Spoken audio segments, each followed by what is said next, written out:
And hello, we are the 8th of March 2024, and as every week, AI was crazy. I know you're very busy and it's probably hard to follow everything at the same time, so let me try to summarize the top 10 news of the space for that week in less than 5 minutes. Let's go. So this week we had Claude 3 released by Anthropic. This is the third iteration of that large language model, so it's similar to somehow ChatGPT. And the funny thing is that for the first time, it seems that ChatGPT has a serious competitor. Serious as in Claude 3 on the benchmarks, assisting you with code, inventing a cooking recipe, telling jokes. Now it's standardized these days, and they can evaluate and compare models through those standards. Well, Claude 3 is apparently exploding the other models on all of these benchmarks. So it was self-proclaimed at first, but it seems like for the past week, everyone is endorsing this comparison. I did a test on the coding part, and it's actually very relevant. If you want to test it out for yourself, anthropic.com, a US plugged VPN. Now, let's continue on the coding assistant part with Star Coder number 2. It was released 28th of February, so a little bit more than a week ago.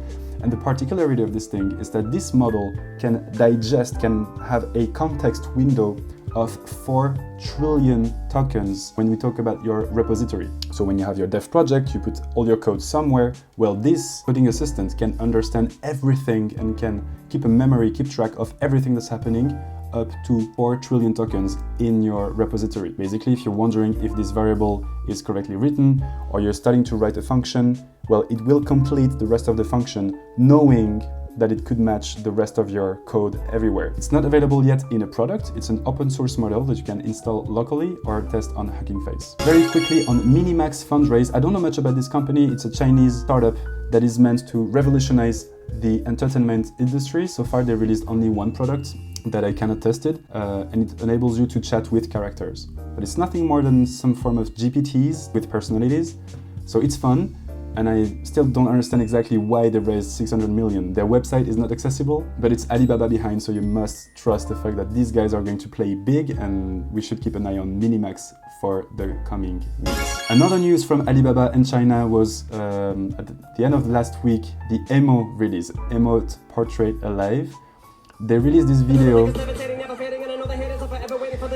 It's a model that enables you to take a crappy picture, nothing even highly qualitative, and to turn it into a full video where you have your lips being synced with music and your body moves a little bit.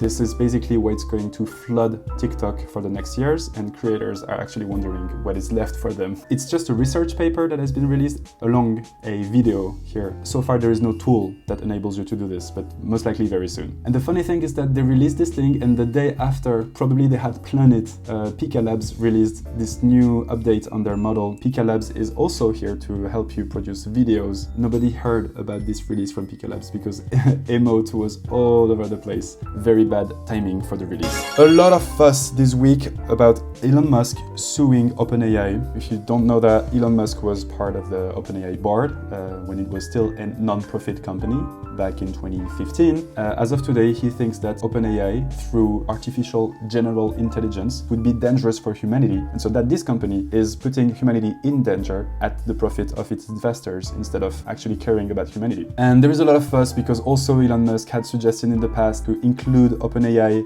into Tesla to have a full control on the operations over there. So you don't know exactly on what side of the fence he exactly is, but for sure he's suing them. It's serious, and you can see all over the place big money people like Vinod Khosla or Mac Andreessen from A16Z, Martin Casado from A16Z, just talking about like how it is healthy or not to support OpenAI in their journey at that point regarding danger that it might represent for humanity. And here we have the company itself, the employees are signing an open letter saying that they are actually doing some good for the humanity. But this is not what we asked them. Of course, you won't say the opposite. Hey, it's us, OpenAI, and we're doing like so bad stuff inside, you have no idea.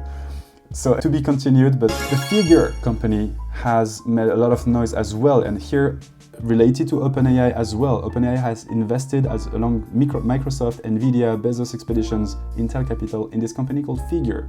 You might remember a few weeks ago seeing this humanoid robot released by Tesla. Well, this is also what these guys do. So here we're talking about multimodal AI that is able to interact with the world, not only with APIs and other computers. And they just raised $675 million. at a $2.6 billion valuation, so that's big money we're talking here. Ideogram is probably a tool that you want to test. I know that text-to-image tools have improved these past months when it comes to their capacity of generating images that contains text, but they say this tool is specialized in there, and look at that, it's true that it's really relevant. I'm not sure this is something that Midjourney is, as of today, able to execute, neither DALL-E 3. A Neuromotor interface. So this is AI-based engineering. It's just a piece of innovation that I found funny here to cover. A wrist device that you put here understands your muscles and your nerves, moves and signals, so that they understand what you're writing, what you're thinking, what move you're doing on an app. So maybe instead of this creepy and very spooky Neuralink that we would be scared to put in our heads, maybe we could be lucky enough to have something just on our wrists and to control stuff in that fashion. So Palantir wins an $100 million military contract. If you want to check it out, this article, quite interesting, goes in depth of how AI can be used by weapons to be more efficient on the battlefield. And funny enough, you can jailbreak an LLM with ASCII art. ASCII is this type of writing that you use characters of your computer to write big stuff. So you would use dashes, and LLLLLL to make a big I, for example. Well, if you write an instruction with this and you prompt it to an LLM, they would actually understand it and it would bypass their security. So don't try this at home, or maybe do it just to feel how it feels. Thank you so much for watching this video. It's the first of this kind, of this format, trying to do it as fast as possible. My English is actually a little bit lagging behind, as you can hear, but I tried my best. If you have exciting pieces of news that you want to share for next week, that you want me to cover, I'll do my best to cover them. And in the meantime, thank you for watching. Let's keep pushing.